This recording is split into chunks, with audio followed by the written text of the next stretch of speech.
franktalks.com. A reading from Terry Gould, The Lifestyle. Hi, I'm Zoltan, and welcome to another edition of Frank Talks, Pleasures and Lifestyles a Reading From. This week's reading segment comes from Terry Gould's The Lifestyle, pages 14 to 16. I then posed what in my own mind was the big question. How did they handle jealousy? Why were they not plagued with stabs of hate and angry recriminations that a single wayward kiss at a normal party would elicit from a spouse? I told them I was married for 22 years, and that if I ever caught my wife cheating on me, my entire world would be upended. Who's talking about cheating? Murray laughed. Watching her is one of my biggest pleasures in this lifestyle. I enjoy the pleasure of Murray when he's enjoying sex with a woman, Kara said. I do get a vicarious thrill, but that doesn't violate our devotion.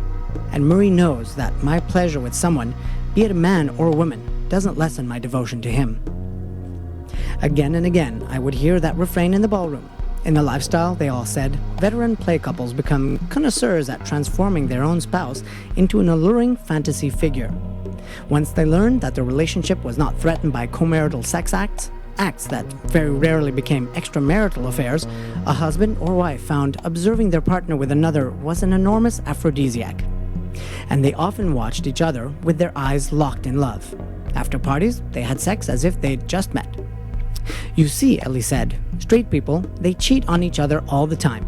Tremendous percentages. They lie, they sneak, but the erotic act is part of our marriage. It is not an act of cheating, but play, flirtation. It's between us as a couple and someone else. Jerry is always there. He is there. We do not cheat. We do not lie. Kara kissed Murray's forehead. I always save the last dance for him.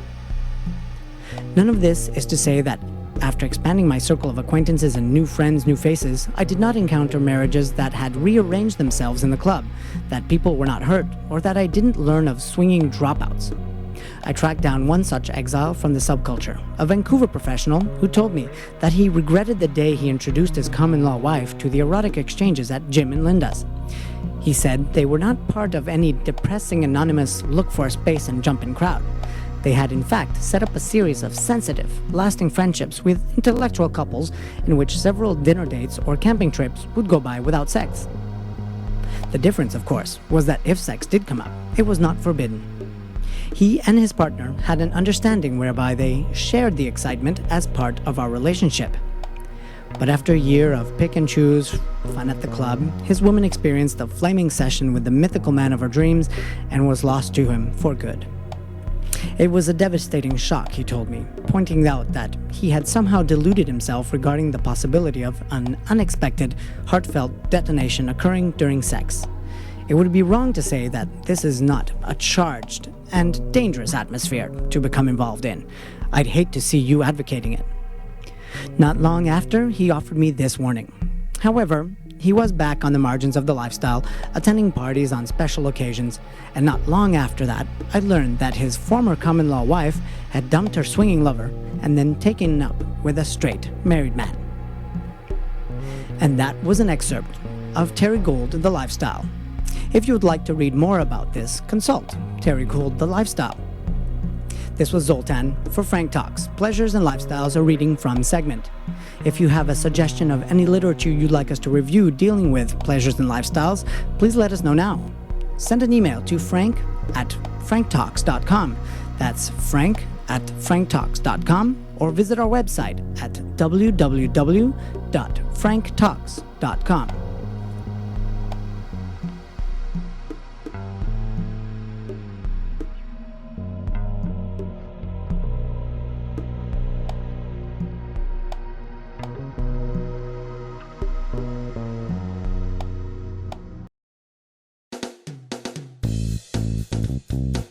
Remember to sign up for the Alternative Relationship Choices ARC newsletter and get weekly tips to guide you through polyamory, swinging, and the basics of non-monogamy.